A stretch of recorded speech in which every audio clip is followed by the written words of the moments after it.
நாங்கள் கூறவில்லை, உலக நாட்டில் இருக்கும் அனைத்து நிறுவனங்களும் கூறுகிறது எமது நாடு துரிதமாக மீண்டெழுந்து வருகின்றது. நாங்கள் ஆட்சி அமைத்த போது கூறினார்கள் 6 மாதத்தில் எமது ஆட்சி கவிழ்ந்துவிடும்.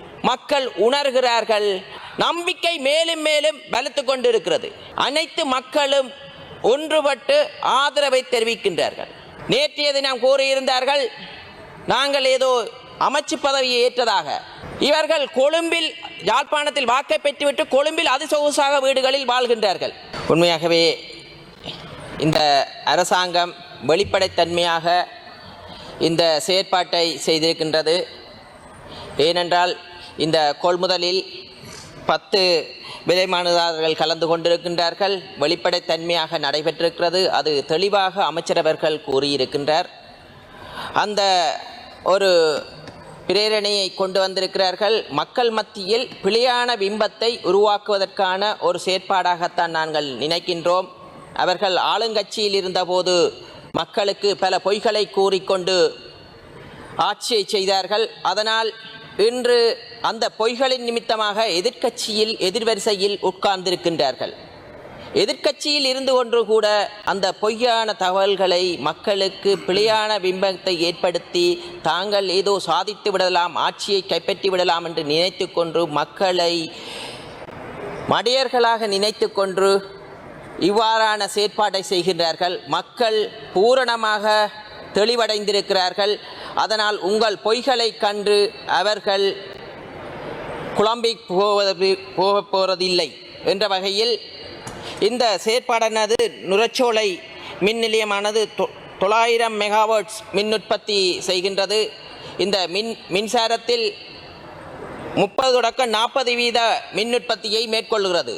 நாங்கள் இந்த வினைத்திறனாக செயற்படுகின்றோம். வெளிப்படைத்தன்மையாக இந்த டெண்டரை கோல் பண்ணி குறைந்த விலை மனுதாரர்களுக்கு வழங்கியுள்ளோம். நான் நினைக்கின்றேன் இந்த வெளிப்படைத்தன்மையால் அவர்களுக்கு இந்த விலை மனுக்கள் இவர்களது உறவுமுறைக்காரர்களுக்கு விலை மனு கிடைக்கவில்லை என்று நினைக்கின்றேன்.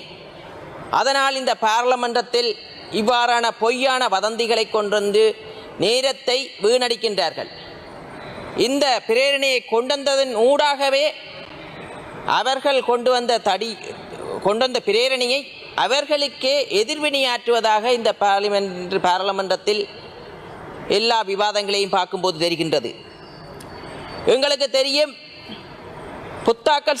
புதுப்பிக்கல் சக்தி மின் உற்பத்திக்கு நாங்கள் நகர வேண்டிய கடப்பாடு இருக்கிறது.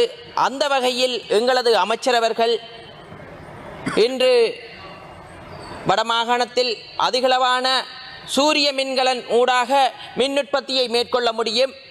அதே நேரம் காற்றலையினூடாக மின் உற்பத்தியை மேற்கொள்ள முடியும். சூழலுக்கு எந்த வகையிலும் பாதிப்பில்லாத வகையில் மின் உற்பத்திகளை எமது நாட்டில் உற்பத்தி செய்ய முடியும் என்பதை நாங்கள் காண்கின்றோம்.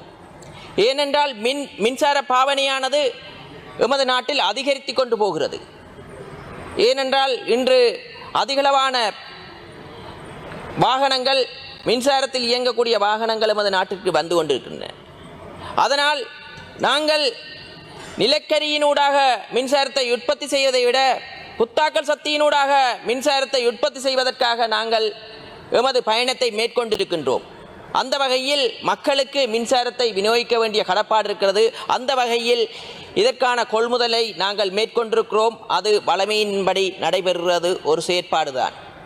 முன்னைய காலத்தில் அமைச்சரவர்கள் கூறியிருந்தார், வெளிப்படைத்தன்மை இல்லாமல் இவ்வாறான டெண்டர்கள் கோல் பண்ணப்பட்டிருக்கின்றன. வெளிப்படைத்தன்மை இல்லாமல் ஒரு தனிநபர்களுக்கு நிலக்கரி கொண்டு வருவதற்கான பங்குகள் கொடுக்கப்பட்டிருக்கின்றன. அதனூடாக மக்கள் இன்று அந்த சுமையை அனுபவிக்கின்றார்கள். ஆனால் நாங்கள் இன்று எதிர்க்கட்சியில் இருந்தவர்கள் கூறுகிறார்கள் நாங்கள் ஊழல் செய்துவிட்டோம் என்று. ஆனால் உலகத்தர நிர்ணயத்தில் எமது நாடு ஊழலற்ற நாடு இல்லை என்ற பட்டியலில் 14 இடத்தை முன்னோக்கி நகர்த்தி இருக்கின்றோம். அவ்வாறென்றால் இந்த உலக நிறுவனங்கள் கணிக்கின்ற கணிப்புகள் எல்லாம் பொய். எதிர்க்கட்சியினர் கூறுவதுதான் உண்மையோ என்று கூறுகிறது. அதற்கெதிராகவும் கூட பிரேரணையை கொண்டு வரக்கூடியவர்களாக இருக்கின்றார்கள். ஏனென்றால் நாங்கள் கூறவில்லை, உலக நாட்டில் இருக்கும் அனைத்து நிறுவனங்களும் கூறுகிறது எமது நாடு துரிதமாக மீண்டெழுந்து வருகின்றன. அந்த வரிசையில் இப்போது குறிப்பிட்ட நாளுக்கு முதல் எமது நாடு 107வது இடத்தில் இருக்கின்றன ஊழல்கள் அற்ற நாடு.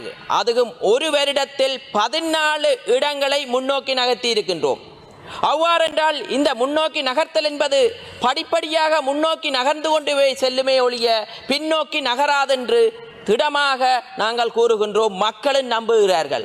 அதனால் தான் இன்று தேசிய மக்கள் சக்தி அரசாங்கத்திற்கு முன்னைய காலத்தில் இருந்த விட ஆதரவை விட இன்று மேலும் மேலும் அதிகரித்து கொண்டு போகிறது. அதனால் எங்களுக்கு தெரியும், ஒவ்வொரு ஆண்டுகள் கடக்கும் போது தேசிய மக்கள் சக்தி அரசாங்கத்தின் மீது நாட்டு மக்களுக்கு பூரணமான நம்பிக்கை வரும். இந்த எதிர்க்கட்சியினர்கள் கொண்டு வந்த கூற்றுக்களை பார்க்கும்போது நாங்கள் ஆட்சி அமைத்த போது கூறினார்கள் 6 மாதத்தில் எமது ஆட்சி கவிழ்ந்துவிடும், 6 மாதத்தில் ஆட்சி இல்லாமல் போயிடும். பல பொய்களை கூறிக்கொண்டிருக்கிறார்கள். நாளுக்கு நாள் செல்ல செல்ல அவர்களது வாய்களில் இருந்து வரும் பொய்களிலும் மக்கள் உணர்கிறார்கள். மக்கள் உணர்வதனால் தான் இன்று தேசிய மக்கள் சக்தி மீது நம்பிக்கை அதிகரித்த வண்ணமே இருக்கின்றது. அதனால் நாங்கள் ஒன்றை கூறுகின்றோம். இன்று முந்தைய ஆளுங்கட்சியில் இருப்பவர்களுக்கு வடமாகாணத்திலோ தமிழ் மக்கள் மத்தியிலோ முஸ்லிம் மக்கள் மத்தியிலோ எந்த ஆதரவும் இல்லை. ஆனால் இந்த முறை எமது ஆட்சி கைப்பற்றிய உடனேயே பாராளுமன்றத்தில் பெரும்பான்மையான தேசிய மக்கள் சக்திக்கு வடமாகாணத்தில் இருந்து இன்று பாராளுமன்றத்தில் அரசாங்கத்தில் இருந்து அங்கம் வைத்துக் கொண்டிருக்கிறோம். அந்த நம்பிக்கை மேலும் மேலும் பலத்து கொண்டிருக்கிறது. ஏனென்றால் இன்று ஜனாதிபதி அவர்கள் வடமாகாணத்துக்கு விஜயம் செய்யும் போது, பிரதமர் அவர்கள் விஜயம் செய்யும் போது அனைத்து மக்களும் ஒன்றுபட்டு ஆதரவை தெரிவிக்கின்றார்கள். ஏன் எவ்வாறு அந்த மன உள்ளங்களிலிருந்து ஆதரவு வருகின்றது என்றால் எங்களது அரசாங்கத்தின் மீது செயற்பாடும் நம்பிக்கையும் அதிகரித்துக் கொண்டே போகிறது. அதனால் எதிர்க்கட்சியில் இருக்கின்றவர்கள் கொண்டு வரும் போது அவர்களது பொய்கள் மேலும் மேலும் இந்த நாட்டு மக்களுக்கு உணரக்கூடிய வகையிலான தகவல்களை கொண்டு வந்து தங்களது எதிர்க்கட்சியை அழித்துக் கொள்ளும் நிலைக்கு தள்ளப்பட்டு கொண்டிருக்கிறார்கள். நாங்கள் ஒன்றை கூறுகிறோம். நேற்றைய தினம் கூறியிருந்தார்கள், நாங்கள் ஏதோ அமைச்சு பதவியை ஏற்றதாக இவ்வாறான பொய்யான வதந்திகளை பரப்புகிறார்கள். இன்று ஆளுநரை நியமித்தது நாட்டின் ஜனாதிபதி அவர்கள். ஆளுநருக்கு பக்கபலமாக நாங்கள் எமது ஆதரவையும் வினைத்திறனாக இயங்குவதற்கு நாங்கள் ஆதரவை வழங்குவோம், அவர்களை சந்திப்போம். இவர்கள் கொழும்பில் யாழ்ப்பாணத்தில் வாக்கை பெற்றுவிட்டு கொழும்பில் அதிசொகுசாக வீடுகளில் வாழ்கின்றார்கள்.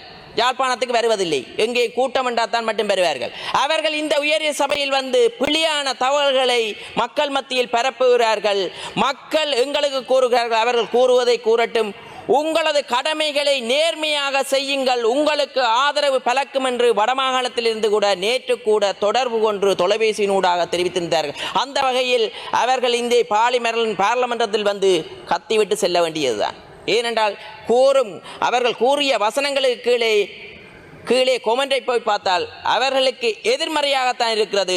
நாளுக்கு நாள் தமிழ் மக்கள் மத்தியில் தேசிய மக்கள் சக்திக்கு அதிகரிக்கும் என்ற திடமான நம்பிக்கை இருக்கிறது. ஏனென்றால் தேசிய மக்கள் சக்தி இந்த நாட்டு மக்களுக்கு எவருக்கும் துரோகம் செய்யாது. தமிழ், சிங்கள, முஸ்லீம் என்று பார்க்காது. இந்த நாட்டு மக்கள் என்றுதான் இந்த அரசாங்கம் பார்க்கும் என்று கூறிக்கொண்டு விடைபெறுகிறேன். நன்றி, வணக்கம்.